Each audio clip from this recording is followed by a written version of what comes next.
Assalamualaikum everyone. I am Sovon Chakraborty. Welcome to the first submission of Advanced Syntactic Pattern Recognition. Today we'll talk about OpenRefine. Now, our presentation is segmented into several parts. So we will go through one by one and see what attributes OpenRefine provides us. So let's get started with the OpenRefine at first. The parts of today's presentation is introduction to OpenRefine. Later, we'll talk about importing data in OpenRefine. We'll discuss about the layout of OpenRefine, especially we'll uh, look at the rows and the records. We'll talk about facets and filtering. Later, we'll discuss about clustering algorithms that are supported by OpenRefine. And finally, we will work with the columns and sorting, and we'll see some transformations, how columns can be edited, how rows can be edited, and finally we'll export the clean data. Now, two question arises. First one is what is OpenRefine, and second is why is OpenRefine? So what is OpenRefine? OpenRefine is a desktop application that uses the web browser as a graphical interface. So that is the definition of OpenRefine. The second question arises, why is OpenRefine? But why should we use OpenRefine? The answer can be given as we know data is often messy and difficult to clean. OpenRefine saves a lot of time on cleaning this data. This is very much used for data cleaning and standardizing data sets so that they can be ready for processing. As you can see in the layout, various type of data are supported here, including TSV, CSV, Excel, XML, etc. So we'll first import our data set to OpenRefine. For that, we have to click the choose file option. The data set is available in my working device. We'll click the data set and we'll import. Now we will click next. The data is uploading into the OpenRefine site. Now we have to save and create the project. At first, we have to make sure the character encoding is set to UTF-8. If it is not set to UTF-8, then we may find some special characters are not displayed correctly. So we have to make sure it is set to UTF-8. We need to ensure that first row is used to create the column headings by checking the box parse next. So we have to check the parse next option, and keeping the use character option will ensure that OpenRefine does not misinterrupt any commas as a column delimiter. Keeping the trim leading and trailing white spaces from strings checked will ensure that the same values which differ by a single trailing space are not treated as different values after the import. Now I will rename the project name as with my ID and my name, and with my name.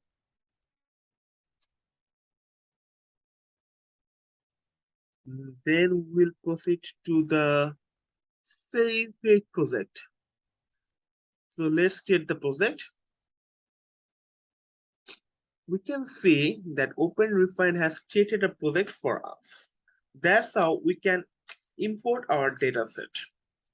We can see that at the first page, 10 records are shown. Each row is defined as a record.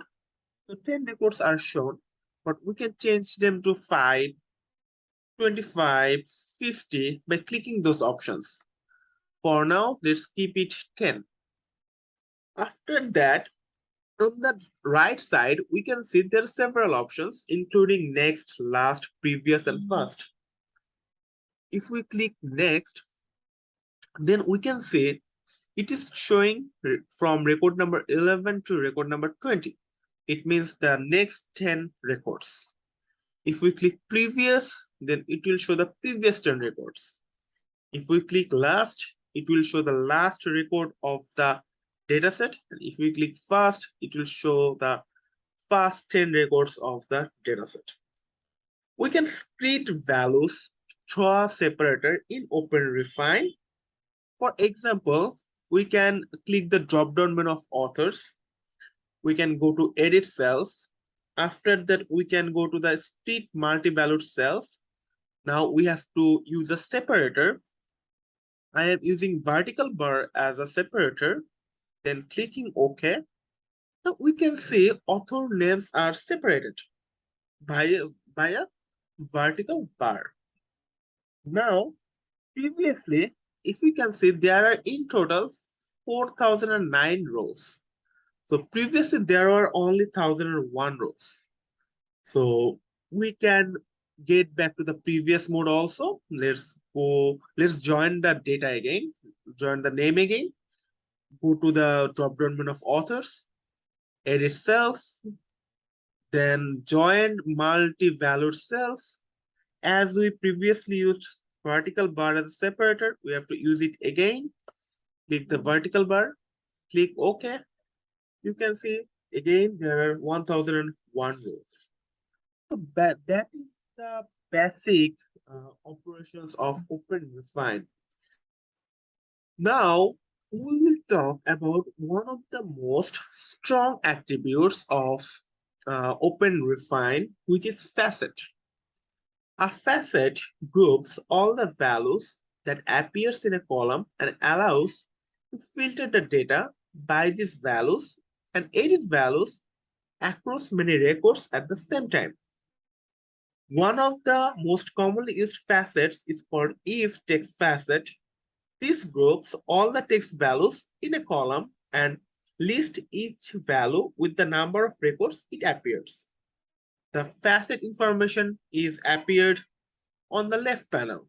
So we can get necessary information from here. Now, let's create a text facet for one of the columns. Let's say we are creating a text facet for language.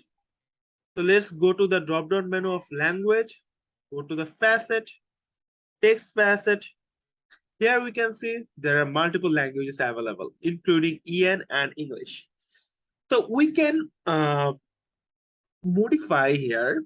For example, there are currently 107 rows in English regarding to English and 871 rows regarding to EN. So let's edit English. Instead of English, we'll name it EN. Let's see what magic appears. Well, no English is available now. Instead of that, EN is increased to 978. So we can see that the facet allows to modify such operations for the betterment of users.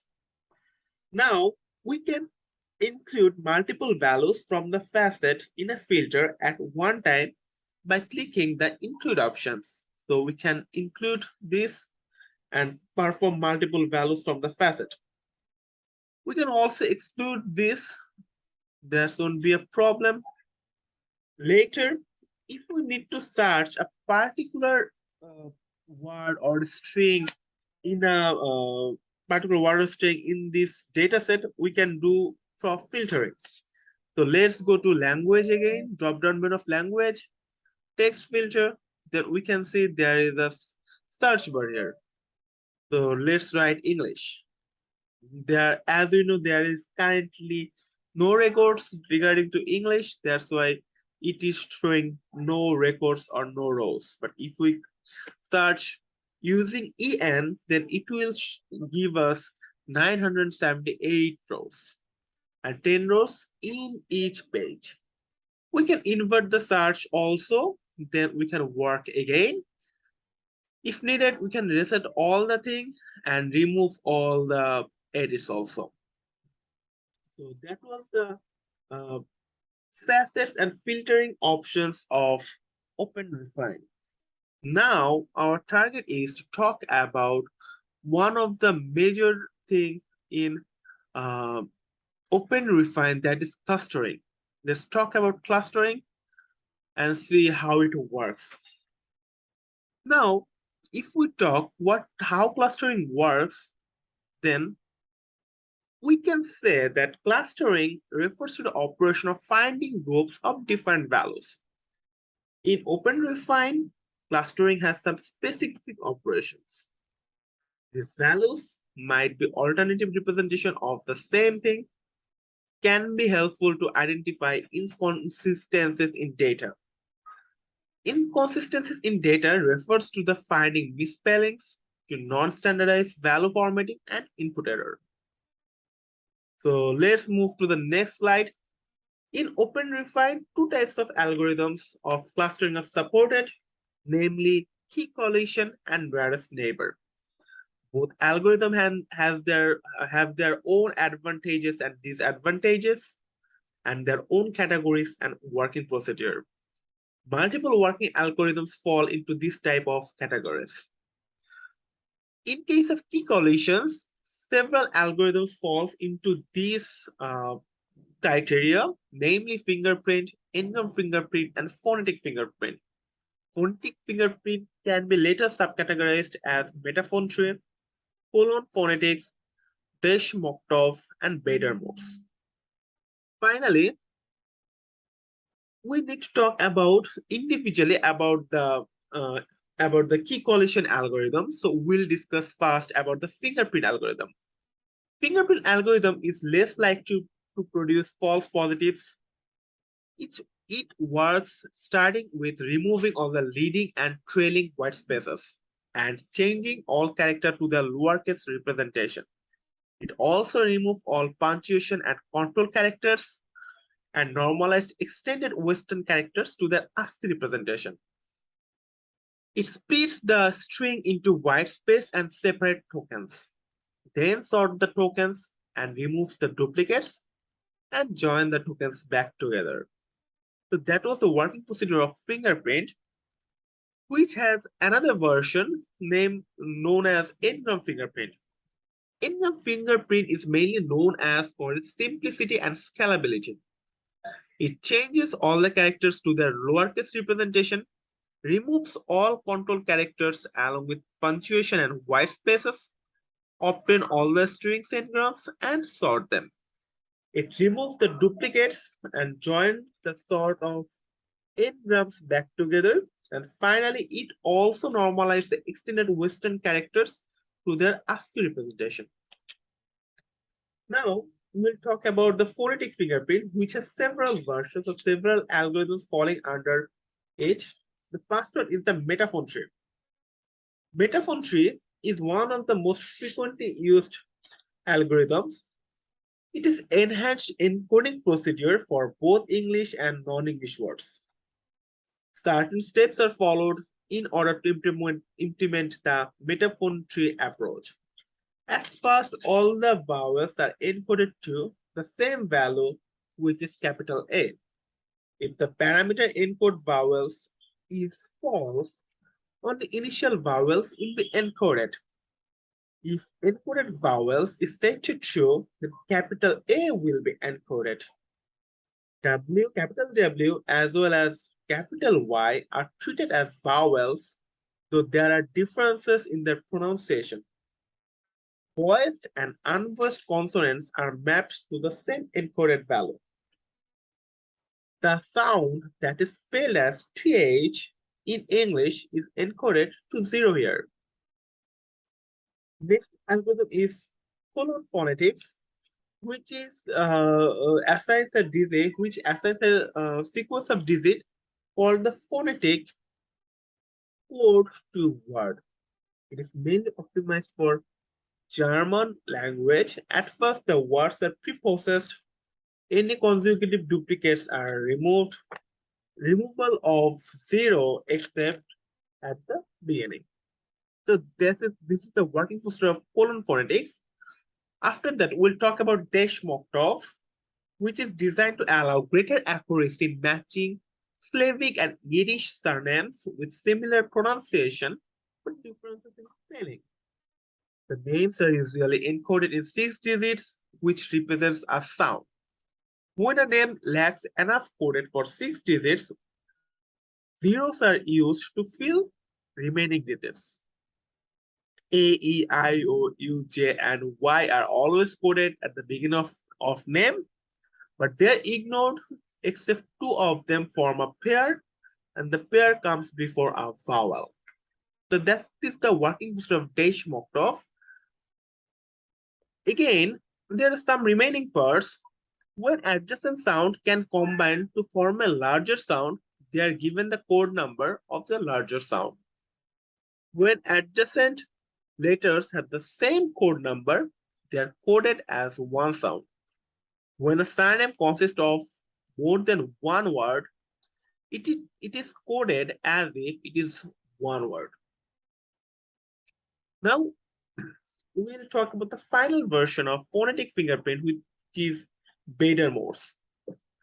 The aim of Bader-Morse is to match names that are phonetically equivalent to the expected names, along with determining the language from the spelling of the name.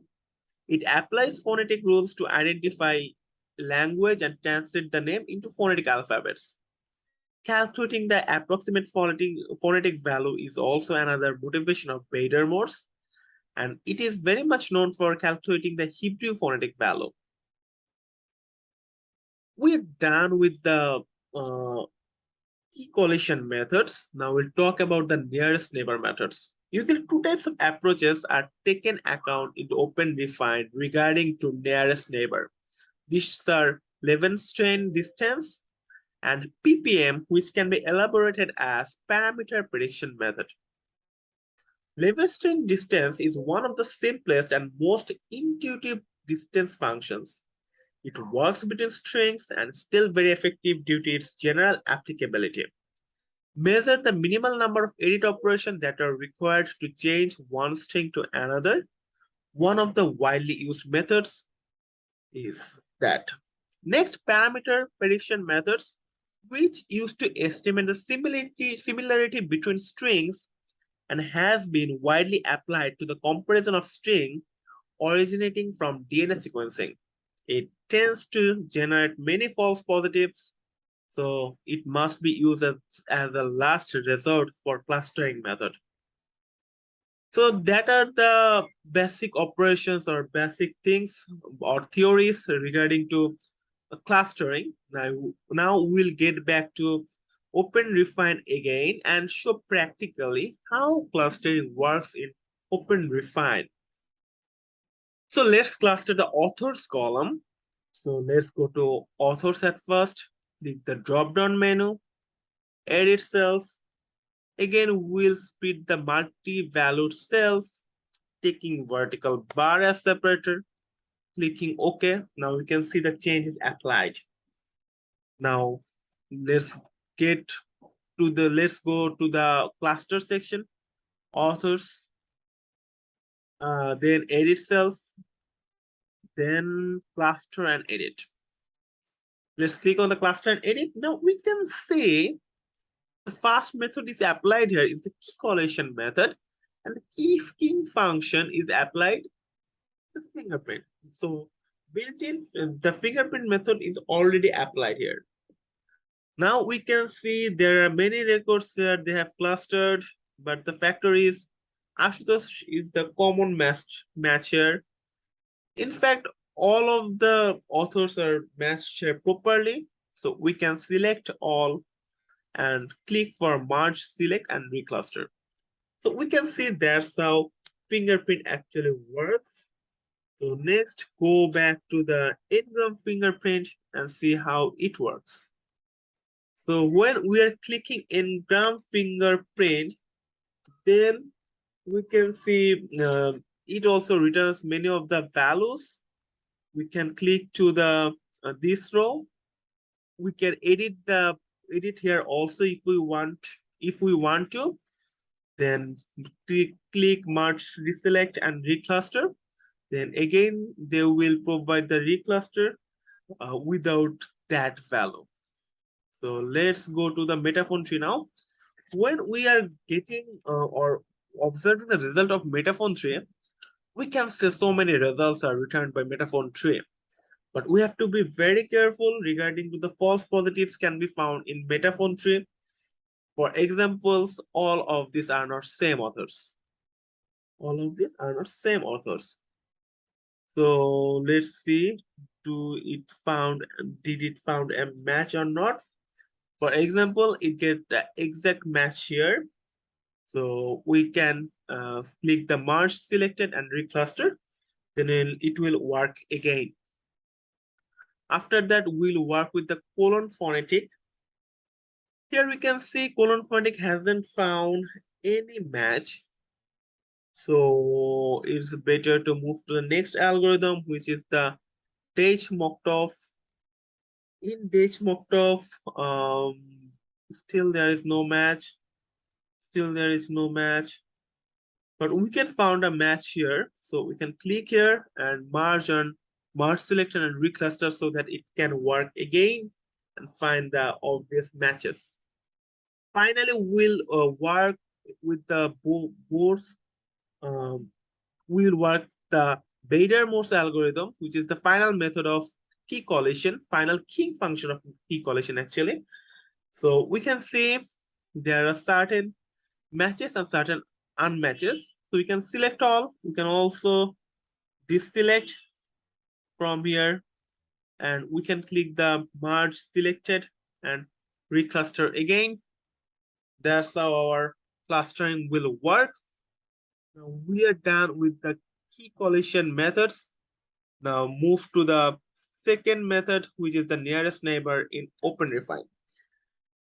So when we are using nearest neighbor, the first method king function, the function is applied is a Levenstein method. We can see there are many results are uh, returned by the Levenstein method, but we need to find the exact matches. So let's check whether there are any matches. Yes, there is exact matches. There, there. So we can click merge selection and recluster. And finally, we get back to the ppm. ppm. So ppm also will return some of the results, but not all of them are proper. That's how we can see that clustering algorithms work. We can click the close button from here and close this section. So that was the basic working procedure of clustering in OpenRefine.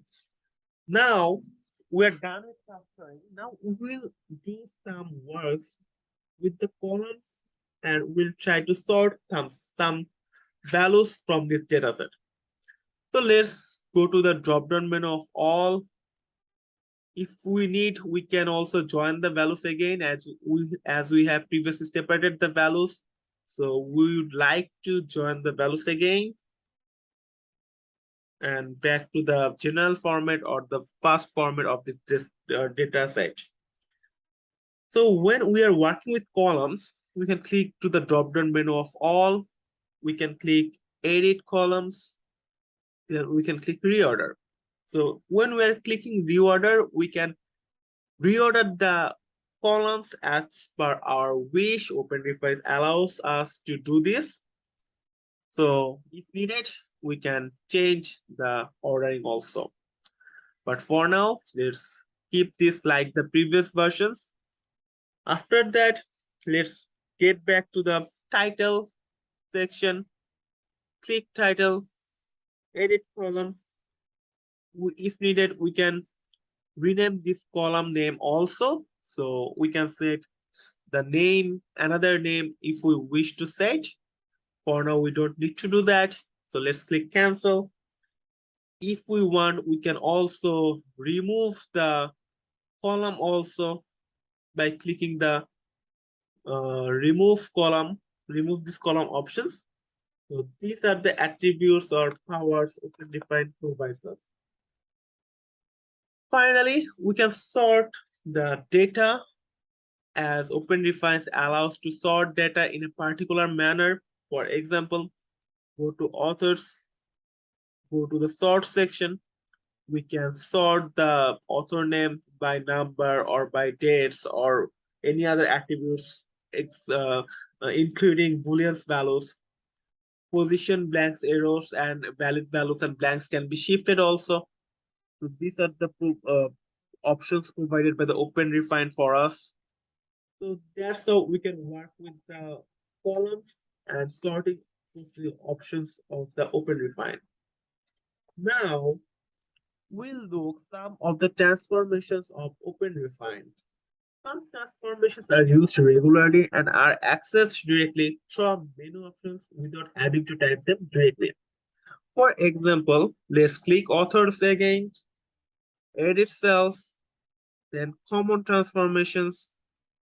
If we want to convert all the names, all the characters of the authors in uppercase, we will click to uppercase and see the magic. All the characters are converted into uppercase. So that's how common transformation works. Let's get back to the previous version or two lowercase version. Then we'll see all the characters are returned to the two lowercase version. After that, let's see another attribute. Let's say we are going to observe the publisher option. So click publisher, the drop-down menu of the publisher, edit cells, common transformations, and collapse consecutive white spaces. When we do this thing, then multiple white spaces are removed and replaced. So these are the common transformations are provided by the uh, OpenRefine. If needed, we can do some other works. For example, get back to the authors again, edit drop-down menus of authors, then edit cells, then transform, and we can do any sort of editing here, including set to blank, store error, or any changes or modifications. We can see the history, we can see how it works, everything. The language can also be set into various formats. So these are that's why OpenRefine is so powerful. They provide so much things so to do. Data can be cleaned in a much faster way. Data can be clustered in a much faster way. That's why OpenRefine is one of the most strong tools in this kind of world. Now we'll talk about the last version, the last thing of today's presentation, which is exporting data. Exporting data can be accessed through export options, and we can click the OpenRefine project active archive to file. There are also many other versions we can click and we can export our data. So that's how we can export our data, and that's all for today's presentation. We talked briefly about the OpenRefine and other attributes. So thank you everyone. Have some good day.